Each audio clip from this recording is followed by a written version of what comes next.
You are watching Live OK Television.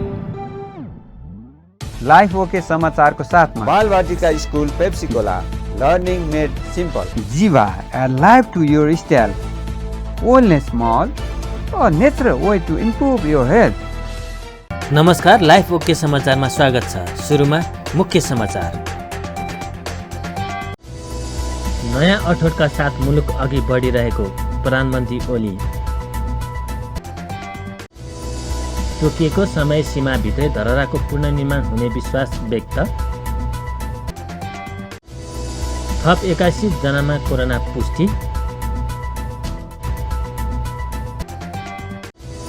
प्रतिनिधि सभा विघटनको विषय सर्वोच्च अदालतमा विचाराधीन रहेकोले दबाब दिन नहुने।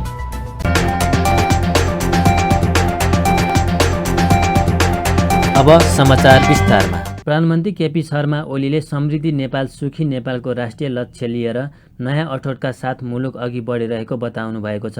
बिहिबार प्रधानमन्त्री निवास बालटारमा आयोजित समाज कल्याण परिषद र विश्वविद्यालयहरूबीच परियोजना मूल्याङ्कन सम्बन्धी समझदारी पत्रमा हस्ताक्षर कार्यक्रममा उहाँले मुलुकको गन्तव्य भेट्न पनि अनुगमन मूल्याङ्कन जस्ता कार्यक्रमले मुख्य भूमिका खेल्ने बताउनुभयो। प्रधानमन्त्री ओलीले सुखी नेपाली हुनका लागि अधिकार, सामाजिक न्याय र समानता तथा निर्भय वातावरण हुनुपर्नेमा जोड दिनुभयो। उहाँले सुशासन, पारदर्शिता, स्वच्छताका लागि नियामक निकायले नियमन अनुगमन गर्नुपर्नेमा पनि जोड दिनुभयो। प्रधानमन्त्री ओलीले मुलुकले अङ्गीकार गरेको सदुपयोगको सिद्धान्त अनुसार जमिन, पानी, खाने, जनशक्ति र बौद्धिक क्षमता तथा परम्परागत ज्ञानको सदुपयोग जरुरी रहेको धारणा राख्नुभयो। सङ्घ संस्थाले गरेका कामको अनुगमन हुने भन्दै उहाँले परियोजना मूल्याङ्कन सम्बन्ध कार्यक्रम लागू गर्नेलाई पनि सावधानी अपनाउन प्रेरित गर्ने जिकिर गर्नुभयो। कोही मान्छे समाजवाद भनेको सुन्दा झस्किन्छन्, कोही साम्यवाद भनेर सुन्दा झस्किन्छन्। कुनै वाद भनिरहनु परेन।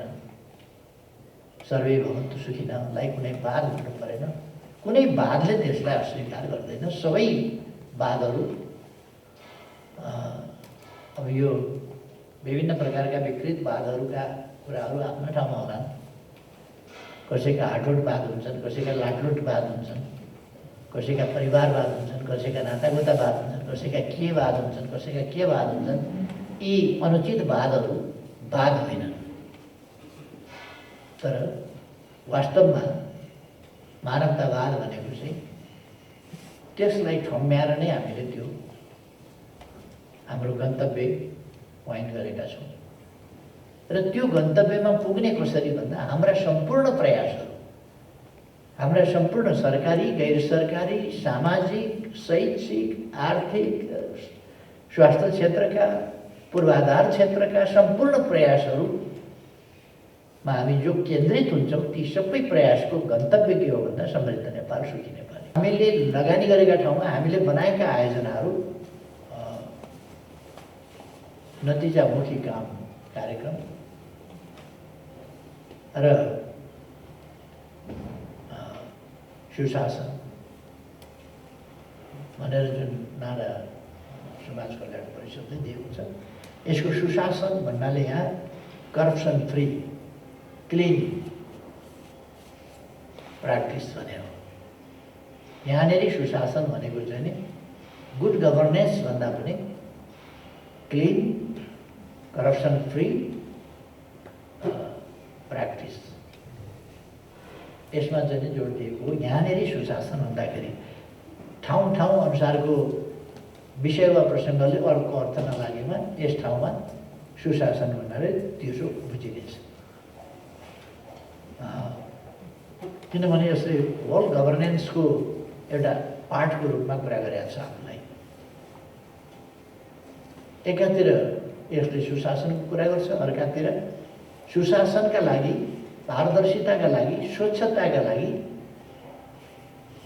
नियामक निकायहरूले नियमन गर्नु जरुरी छ र त्यो जानकारीभित्र हुनुपर्छ र त्यो स्वच्छता त्यसले प्रमाणित गरेको हुनुपर्छ व्यवहारबाट। म शुद्ध छु मान्देऊ न भनेर हुँदैन। इन प्र्याक्टिस त्यो शुद्धताको सामाजिक क्षेत्र र समाज कल्याणका क्षेत्रका कार्यक्रम अनुगमनका अभावमा अलपत्र हुने जनगुनासो आएको भन्दै पहिलो पटक रु 1 करोड भन्दा मुनिका परियोजनामा विश्वविद्यालयका विद्यार्थी सहभागी गराएर परियोजना मूल्याङ्कन गर्ने कार्य प्रारम्भ गरिएको हो। प्रधानमन्त्री केपी शर्मा ओलीले तोकिएको समय सीमाभित्रै धरहराको पुनर्निर्माण हुने विश्वास व्यक्त गर्नुभएको छ। बिहिबार निर्माणाधीन धरहराको अवलोकन भ्रमण गर्दै प्रधानमन्त्री ओलीले धरहरा निर्माण समयमा नै हुने विश्वास व्यक्त गर्नुभएको हो। अवलोकनका क्रममा उहाँले धरहराको निर्माण कार्य सन्तोषजनक रहेको बताउनुभयो। उहाँले धरहराको तल्लो भागको निर्माणको योजनाको बारेमा पनि जानकारी लिनुभएको थियो। त्यस्तै उहाँले धरहरालाई ऐतिहासिक स्थल बनाउनका लागि जोड दिनुभएको राष्ट्रिय पुनर्निर्माण प्राधिकरणका प्रमुख कार्यकारी अधिकृत सुशील गेवालीले जानकारी दिनुभयो। गेवालीका अनुसार हालसम्म धरहराको 21 तलाको निर्माण सकिसकेको छ भने बाँकी 2 तला पनि चैत महिनाभित्र सम्पन्न हुनेछ। उहाँले सर्वसाधारणलाई 20औं तलाबाट भ्यू हेर्न पाउने व्यवस्था गरिने बताउनुभयो। अन्य निर्माणका कार्य पनि तीव्र ढङ्गले अघि बढेको उहाँले बताउनुभयो। आज सम्माननीय प्रधानमन्त्रीज्यू एवं माननीय उपप्रधानमन्त्रीज्यू सहितको टिम एवं सम्माननीय प्रधानमन्त्रीको धर्मपत्नी म्याडम सहित चाहिँ आज यो धरहरा र सिंहदरबारको भ्रमणको कार्यक्रम सम्पन्न भयो। अवलोकन भ्रमणको हिसाबले अनुगमनको हिसाबले चाहिँ आउनुभएको थियो र त्यसमा चाहिँ अहिलेसम्म चाहिँ पुनर्निर्माण प्राधिकरणले जसरी यो धरहराको कामहरू अगाडि बढाएको छ, सिंहदरबारको पुनर्निर्माणको काम अगाडि बढाएको छ, त्यसप्रति सम्माननीय प्रधानमन्त्रीज्यूले सन्तोष व्यक्त गर्नुभयो र यसको साथसाथै चाहिँ हामीले सिंहदरबारको पुनर्निर्माणको काम सम्पन्न गरेर यही फागुन 3 गतेका दिन त्यसको उद्घाटन गर्ने कार्यक्रम रहेको छ। त्यो चाहिँ कार्यले शुभारम्भ हुनेछ र चाहिँ त्यहीँबाट नेपाल सरकारको तर्फबाट अरू कार्यक्रमहरू पनि त्यहाँ चाहिँ आयोजना हुनेछन्। त्यो हिसाबले हामीले चाहिँ अहिले भर्खरै सिंहदरबारको कार्यक्रमहरू सम्पन्न गरेर चाहिँ त्यसको अवलोकन भ्रमण सम्पन्न गरेर यहाँ आएका छौँ र धरहराको चाहिँ भर्खरै सामान्य प्रधानमन्त्रीबाट अवलोकन भ्रमण पछाडि चाहिँ यो काम अत्यन्त द्रुत गतिमा अगाडि बढेको यो कोभिडको समयले गर्दाखेरि केही चाहिँ जटिलताहरू बिचमा आयो, तर त्यति हुँदाहुँदै पनि यो काम चाहिँ राम्रोसँग अगाडि बढेको भन्ने चाहिँ उहाँले त्यो कुरा चाहिँ प्रतिक्रिया दिनुभएको छ र त्यसको साथसाथै अब हामीले यो चाहिँ धरहराको यो टावरको कामलाई चाहिँ अहिले 21 तलासम्मको काम सम्पन्न भएको छ। अब बाँकी 2 तला बाँकी छ, 23 तलासम्मको काम हो र त्यस पछाडि डोम हुन्छ र त्योभन्दा माथि गजुर रहनेछ र चाहिँ त्यो काम चाहिँ हामीले यही फागुन महिनाभित्रमा त्यसलाई सम्पन्न गर्ने लक्ष्यका साथ अहिले काम अगाडि बढिराखेको अवस्था छ र सम्भवतः चैतको पहिला हप्ताभित्रमा हामी यो काम चाहिँ सम्पूर्ण रूपमा सम्पन्न भइसकेको अवस्था बन्नेछ र त्यसको साथसाथै चाहिँ माथि टपमा चाहिँ गजुर रहन्छ। गजुरभन्दा तलको एउटा तलामा चाहिँ महादेवको चाहिँ मूर्तिसहितको चाहिँ त्यो चाहिँ मन्दिर छ, त्यो पनि राख्नेछौँ हामीले। त्यसको प्राण प्रतिष्ठा लगायतका कार्यक्रमहरू पनि गर्नेछौँ। त्यस्तै गरेर चाहिँ 20औं तलामा यो चाहिँ काठमाडौँको सम्पूर्ण उपत्यका हेर्न मिल्ने गरेर त्यसको चाहिँ भ्यू हेर्ने दृश्यावलोकन गर्न सकिने डेक एउटा चाहिँ तपाईँको बाल्कोनी त्यहाँ चाहिँ रहेको अवस्था छ। 2.5 मिटरको वरिपरिको पेरिफेरीमा चाहिँ त्यो रहनेछ र त्यसमा चाहिँ भ्यू गर्नको निम्ति त्यसको चाहिँ तपन ग्लासबाट पनि हेर्न सकिने सहितको त्यसको प्रोभिजन हुनेछ। 18औं तलामा धरहराको चाहिँ एउटा म्युजियमको रूपमा धरहरासँग सम्बन्धित खालका कुराहरूलाई चाहिँ विश्लेषण गर्न त्यसलाई बताउने कुराको लागि चाहिँ एउटा चाहिँ तपाईँको चाहिँ हल पनि रहनेछ, त्यसको व्यवस्थापन हुनेछ। त्यसको साथसाथै धरहराको चाहिँ लोवर बेसमेन्टको 2टा तलामा चाहिँ धरहरासँग सम्बन्धित म्युजियम चाहिँ राखिनेछ र चाहिँ यसको साथसाथै अहिले धरहराको मूल टावरको काम सबभन्दा बढी छिटो द्रुत गतिमा हामीले काम अगाडि बढाएका छौँ। त्यसअघि बिहिबार नै प्रधानमन्त्री ओलीले सिंहदरबार स्थित प्रधानमन्त्री कार्यालयको पनि अवलोकन गर्नुभयो। विनाशकारी भूकम्पले प्रधानमन्त्री कार्यालयमा निकै असर परेको थियो। हाल उक्त कार्यालयको निर्माण सकिएको र फागुन 3 गते उद्घाटन गरिने गेवालीले जानकारी दिनुभयो। नेपालमा बिहिबार थप 81 जनामा कोरोना पुष्टि भएको छ। यो सँगै नेपालमा कोरोना संक्रमितको संख्या 2,72,430 पुगेको छ। त्यस्तै कोरोनाका कारण थप 5 जनाको मृत्यु भएको छ। नेपालमा हालसम्म 2052 जनाको कोरोनाका कारण मृत्यु भएको छ। त्यस्तै थप 111 जना कोरोना मुक्त हुँदा नेपालमा 2,68,660 निको भएका छन्। त्यस्तै हाल 1718 जना आइसोलेसनमा छन् भने 87 जना क्वारेन्टाइनमा छन्। हालसम्म 21,07,649 वटा PCR गरिएको छ। नेपाली कांग्रेसका सभापति शेरबहादुर देउवाले प्रतिनिधि सभा विघटनको विषय सर्वोच्च अदालतमा विचाराधीन रहेकोले दबाब दिन नहुने बताउनु भएको छ। पार्टीको आदिवासी जनजाति केन्द्रीय विभागले बिहिबार काठमाडौँमा आयोजना गरेको कार्यक्रममा उहाँले जुलुसमा नारा लगाएर अदालतलाई दबाब दिन नमिल्ने बताउनु भएको छ। सभापति देउवाले काङ्ग्रेस निर्वाचनमा विश्वास गर्ने लोकतान्त्रिक पार्टी भएको बताउँदै संसद पुनर्स्थापना र निर्वाचन दुवैका लागि तयार हुनुपर्ने धारणा व्यक्त गर्नुभयो। आफूले जान्दा जान्दै हार्ने निर्वाचन पनि गराएको स्मरण गर्दै उहाँले 2 वर्षपछि भए पनि अहिले भए पनि मुलुकमा निर्वाचन हुने तर्क गर्नुभयो। उहाँले लोकतान्त्रिक पार्टी निर्वाचनका लागि सधैँ तयार हुनुपर्ने धारणा राख्नुभयो। सभापति देउवाले पार्टीले गरेको समावेशी व्यवस्थाका बारेमा सबै समुदायको तल्लो स्तरमा पुगी सो बारेमा प्रचार गर्न र काङ्ग्रेसको पक्षमा माहौल बनाउन नेता कार्यकर्तालाई निर्देशन समेत दिनुभयो। अदालतमा मुद्दा छ हेर्नुहोस्, अदालतलाई चाहिँ जुलुस निकालेर नारा लगाएर चाहिँ त्यही यही गर बुझ्दैन, हाम्रो पार्टी गर्दैन। हेर्नुहोस्, अदालतमा विचार दिने मुद्दामा यही गर उही गर भनेर हामीले जुलुस निकालेर अदालत काम के हो? अदालत किन चाहियो? अदालत किन चाहियो? जसले ठुलो जुलुस ल्याउँछ उसैले उठ्नु पऱ्यो, उसो काम गर्नु पऱ्यो। भोलिको जुलुस ठुलो थियो कि पछिल्लो जुलुस ठुलो थियो त्यो हेर्नु पऱ्यो। अब किन चाहियो अदालत? अदालतले निर्णय पछि विपक्ष निर्णय हुन्छ, असो पछि भयो असो विपक्ष भयो। अदालतको निर्णयमा यही गर भन्न हाम्रो मिल्छ, जुलुस निकालेर अदालतको निर्णय यही गर भन्नु मिल्छ। त्यस कारण ठुल्ठुलो कम्पिटिसन भयो, कम्पिटिसन हुँदा कसले पनि जुलुस ल्याउँछ भने त्यो चाहिँ उचित हुन्छ अदालतको लागि, त्यो हामीले गर्दैन। हेर्नुहोस्, अर्को कुरा नेपाली काङ्ग्रेस त चुनाव भाग्ने पार्टी होइन भन्छ। हेर्नुहोस्, मलाई थाहा छ हाम्रो पार्टी हार्छ, चुनाव गराएको हार्छ गराएको भने नगराएको के हुन्थ्यो? संवैधानिक सेवाले संविधान माग्नु भन्नु। त्यसै कारण चाहिँ यो चाहिँ चुनाव चाहिँ पिरियडकल चुनाव भनेकै छु। चुनावले चाहिँ प्रजातन्त्र कम हुन्छ गर्छ भन्ने कुरा छैन। चुनावले प्रजातन्त्र कमजोर हुन्छ भन्ने कुरा मानिस तयार छैन। चुनाव त अगाडि कसैलाई हुने कुरा होला। अब एउटा 2-3 वकिलहरू मलाई भेटेको के छ कस्तो जहाँको वकिल हो पनि थाहा होला। बहुमत प्राप्त प्रदान गर्न पाइने कहाँ लेखा छ भन्छ, पाइने भन्ने लेखा छैन भन्छ। पाइने भनेको छ, पाइने भनेको कुरा हुँदैन, त्यो भन्छ। त्यस कारण चाहिँ यो अदालत कुरा भएको केही नगर्नु, हामी दुवैको लागि तयार हौँ। पार्लियामेन्ट फिर्ता पनि हामी तयार हुने भयो, त्यहाँ हामी भूमिका गरौँ न। पार्लियामेन्ट फिर्ता चुनाव भयो भने चुनावलाई फेरि जित्नु पऱ्यो। काठमाडौँ गभर्नरले चुनाव जित्दैन नि। त्यसै कारण चाहिँ 2 वर्ष पछाडि पनि आयो चुनाव त आयो। अब हेर्नुहोस्, 2 वर्ष पछाडि आखिर 2 वर्ष क्या 2 वर्ष कहाँ हुन्छ? 2 वर्ष 1.5 वर्षदेखि सुरु हुन्छ गाउँदेखि त पछि पार्लियामेन्ट भङ्ग भयो भने 1.5 वर्ष चुनाव सुरु भइहाल्यो, गाउँको चुनाव सुरु भइहाल्यो। अन्त गाउँको चुनाव झगडा भएर मान्छेले हारेको कारण कुनै भन्छ नि थाहा छैन। त्यसै कारण चाहिँ माथिबाट चुनाव हुनु पऱ्यो। त्यसै कारण चाहिँ जुनसुकै कुरा हामी तयार भएर बस्नुपर्छ। त्यस्तै पार्टी उपसभापति विमलेन्द्र निधिले संविधानको व्यवस्था विपरीत खोसिएको प्रतिनिधि सभा पूर्ण प्राप्ति हुनुपर्ने उल्लेख गर्दै त्यसका लागि संसद पुनर्स्थापना र निर्वाचन दुवै बाटो रहेको बताउनुभयो। प्रतिनिधि सभा प्रधानमन्त्री ओलीको असंवैधानिक कदमबाट देशले प्रतिनिधि सभा गुमाएको छ। हाम्रो हातबाट प्रतिनिधि सभा खोसियो, प्रणालीबाट खोसियो, संविधानबाट खोसियो। त्यसको उपचार भनेको पुनः प्रतिनिधि सभा प्राप्त गर्नु हो। प्रतिनिधि सभा प्राप्त भयो भनेदेखि त सङ्कट समाधान भयो नि त। प्रणाली लिकमा आयो त, संविधान लिकमा त आयो त। यहाँ साथीहरू भन्नुहुन्छ संविधानमा लिकमा ल्याउनु पर्यो, लिकमा ल्याउनु। कसरी लिकमा ल्याउनु? जुन पगडा लिकबाट बाहिर गयो त्यो पगडालाई फेरि लिकमा ल्याउनु नै तपाईँको लिकमा ल्याउनु त हो नि। अब त्यो पाङ्रालाई लिकमा ल्याउने कुराको बाटो कुन कुन हो त भन्ने 2टा बाटो छ। एउटा प्रतिनिधि सभाको पुनर्स्थापना, अर्को प्रतिनिधि सभाको लागि निर्वाचन। यो 2टै बाटोबाट तपाईँको प्रतिनिधि सभा प्राप्त हुन सकिन्छ।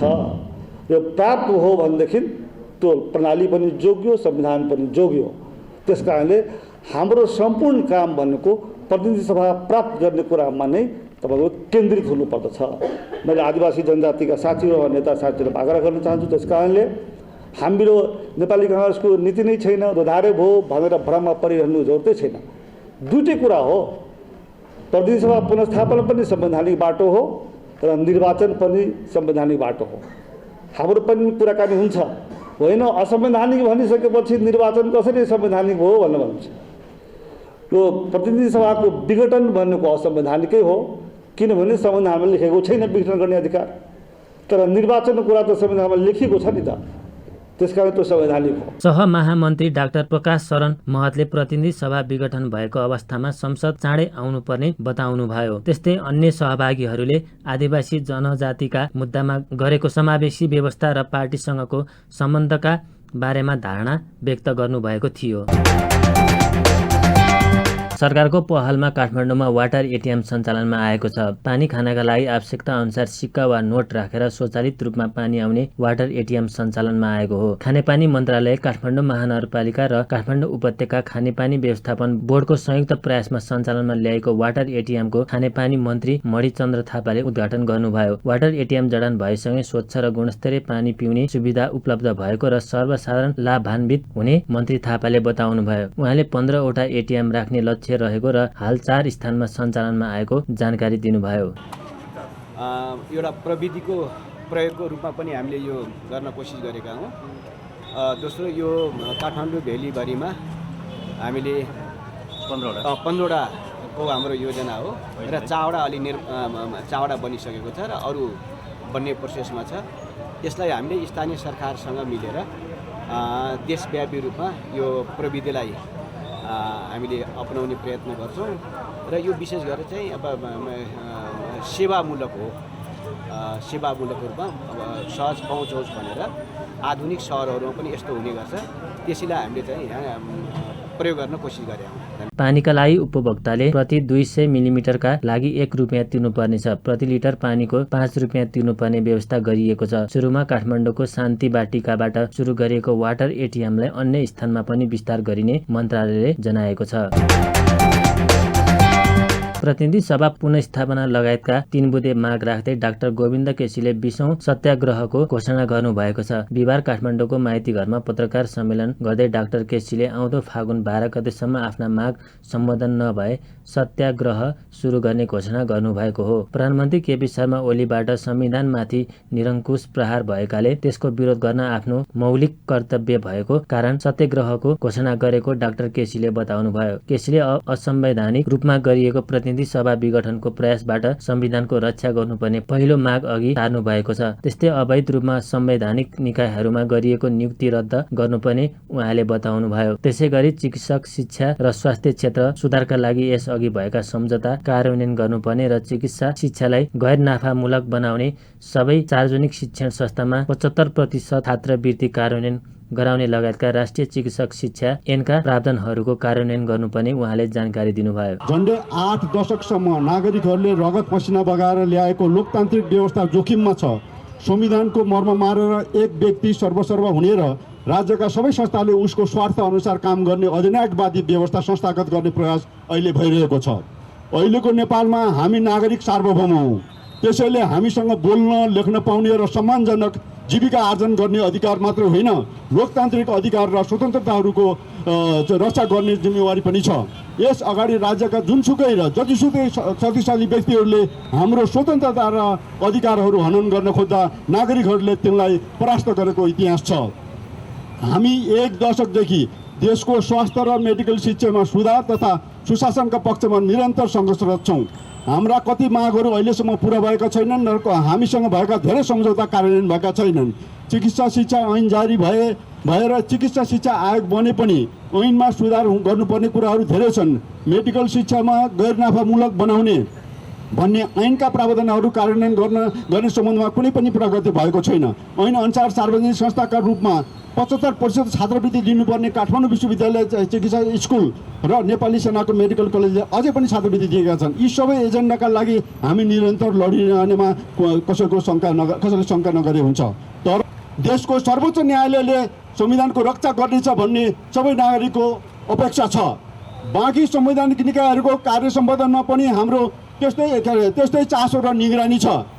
अख्तियार दुरुपयोग अनुसन्धान आयोग, निर्वाचन आयोग, राष्ट्रिय मानव अधिकार आयोग लगायतका संवैधानिक निकायहरूलाई आफ्ना निहित स्वार्थ पुरा गर्न वा कुनै व्यक्ति विशेषको प्रतिशोध साध्ने हतियार नबनाउन खबरदारी पनि गर्न चाहन्छौँ। हालै असंवैधानिक रूपमा संवैधानिक निकायहरूमा गरिएका नियुक्ति सर्वसत्तावाद लाद्ने संविधान विरोधी कार्य हो। सबै प्रकारका संविधान विरोधी कार्यका मुख्य दोषी तथा तिनका मथेराहरूलाई संवैधानिक तथा कानुनी रूपमा जवाबदेही बनाउन हामी प्रतिबद्ध छौँ। यो अवस्थामा आगामी कैयौँ पुस्ताका नेपालीहरूको भविष्य अन्धकार हुने गरी हाम्रो संविधान नकुल्चियोस् भन्नका लागि हामीले नागरिक परिषदको सर्वोच्च अस्त्र सत्याग्रह सुरु गर्ने निर्णय गरेका छौँ। हाम्रा मागहरू पुरा नभएमा 2077 फागुन 12 गतेदेखि सत्याग्रह सुरु गर्ने घोषणा गर्दछौँ। साथै संविधानमाथि भएको निरङ्कुश प्रहारलाई निस्तेज पार्ने आफ्नो मौलिक कर्तव्य पुरा गर्न अहिंसात्मक पहल कदम लिन सम्पूर्ण नागरिक पङ्क्तिलाई समेत अपिल गर्दछौँ। 22औं सत्याग्रहका मागहरू अवैधानिक रूपमा गरिएको प्रतिनिधि सभा विघटनको प्रयासबाट संविधानको रक्षा गरियोस्। यो सर्वोच्च अदालतलाई सम्बोधन गरिएको हो। सर्वोच्च अदालतले अवैध रूपमा संवैधानिक निकायहरूमा गरिएका नियुक्ति रद्द गरियोस्। चिकित्सा शिक्षा र स्वास्थ्य क्षेत्र सुधारका लागि हामीसँग भएका सम्झौता कार्यान्वयन गरियोस्। डाक्टर केसीले आम नागरिकलाई समेत यो अहिंसात्मक पहल कदमीमा साथ दिन अपिल पनि गर्नुभएको छ। नेकपा प्रचण्ड नेपाल पक्षकी नेत्री रामकुमार झाँक्रीले आफूलाई गैर कानुनी रूपमा पक्राउ गर्न खोजेको बताउनु भएको छ। पक्राउ पर्नु अघि निवासमा सञ्चारकर्मीसँग उहाँले राष्ट्रपति विद्यादेवी भण्डारीको मान मर्दन अपमान र चरित्र हत्या गरेको भन्ने राजनीतिक विषय भएको र कानुनी विषय नभएको समेत बताउनुभयो। उहाँले मर्ने बेलामा कमिलाको प्वाख पलाए झैँ शासकले आफू ढल्ने बेलामा तमासा गरेको धारणा राख्नुभयो। जनताको सर्वोच्च थलो प्रतिनिधि सभा विघटन गर्न राष्ट्रपति भण्डारी मतियार बनेको उहाँको भनाइ छ।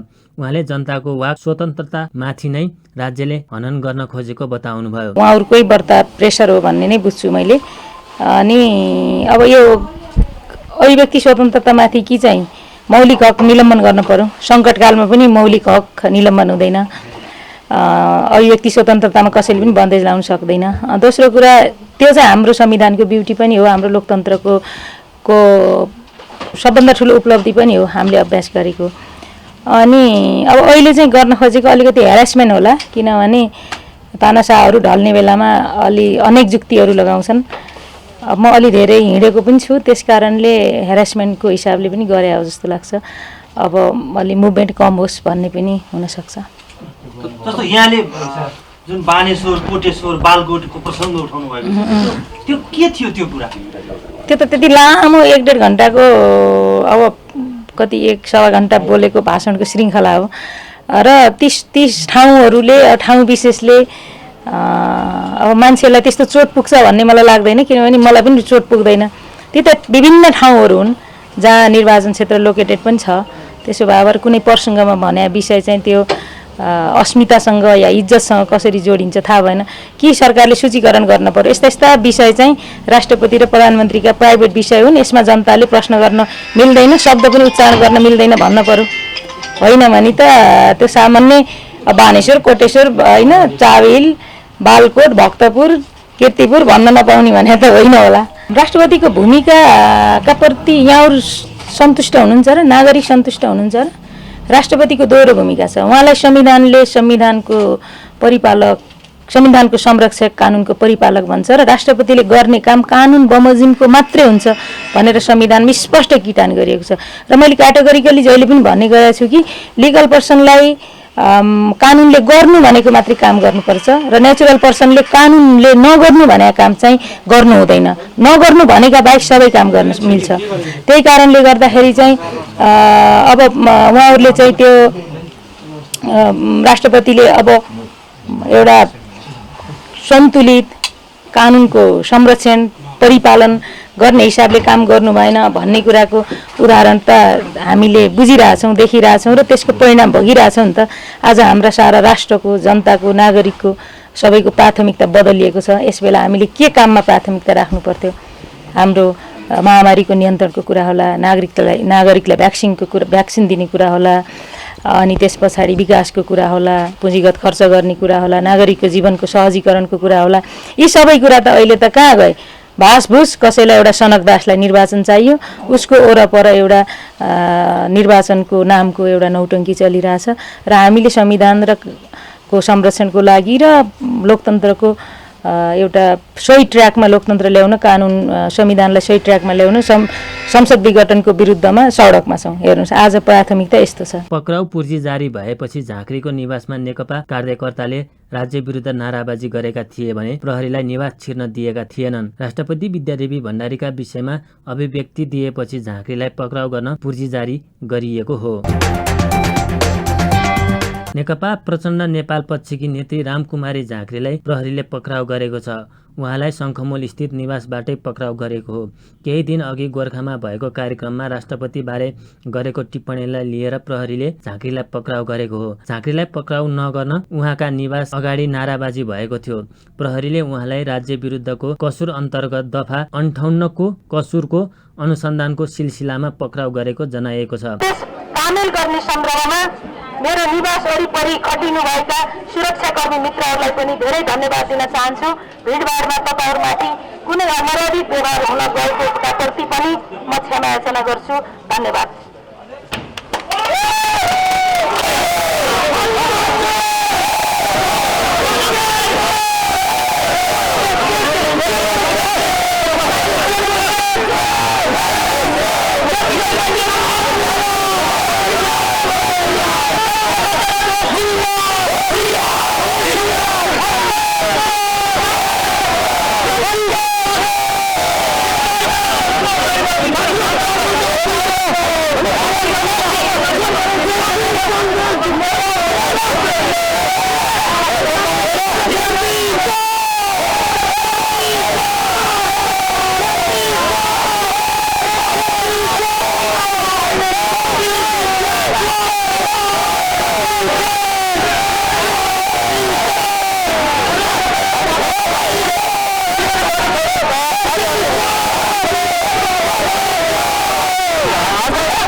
दफा 58 मा राष्ट्रपति वा संसदलाई धम्की दिन नहुने उल्लेख छ। पक्राउ पर्नु अघि उहाँले त्यहाँ उपस्थित समर्थकलाई सम्बोधन गर्नुभएको थियो। उहाँले राष्ट्रपति र प्रधानमन्त्रीको दबावमा आफूलाई पक्राउ गर्न प्रहरी खटाइएको बताउनुभयो। यसअघि ओली समूहको अखिल नेपाल महिला सङ्घले झाँक्रीलाई कारबाही गर्न माग गरेको थियो। सुनको भाव घटेको छ। सुन तोलामा 400 रुपियाँले ओह्रालो लागेको हो। नेपाली सुनचाँदी व्यवसायी महासङ्घका अनुसार यस दिन छापाला सुन प्रति तोला 91,500 रुपियाँ र तेजाबी सुन प्रति तोला 91,000 रुपियाँमा कारोबार भइरहेको छ। सुनसँगै चाँदीको मूल्य पनि सामान्य गिरावट भएको छ। यस दिन चाँदी तोलामा 25 रुपियाँले घटेर प्रति तोला 1,315 रुपियाँमा किनबेच भइरहेको छ। साताको अन्तिम कारोबार दिन नेप्से परिसूचक घटेर बन्द भएको छ।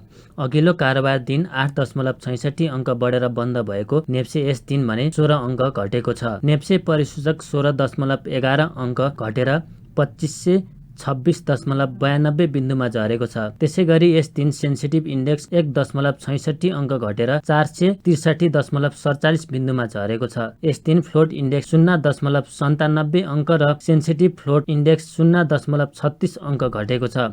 नेप्से ओह्रालो लागे पनि यस दिन कारोबार रकम भने अघिल्लो दिनको तुलनामा बढेको छ।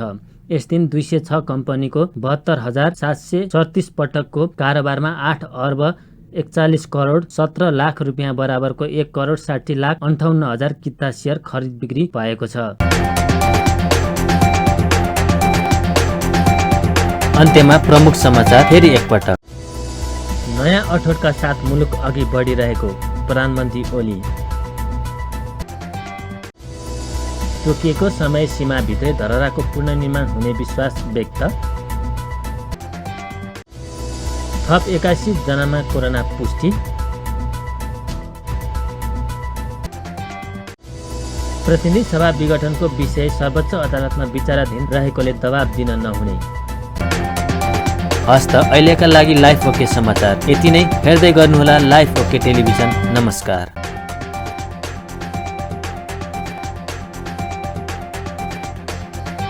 लाइफ ओके समाचारको साथमा Balvatika school Pepsicola learning made simple. Jiva, a life to your style. Wellness Mall, a natural way to improve your health.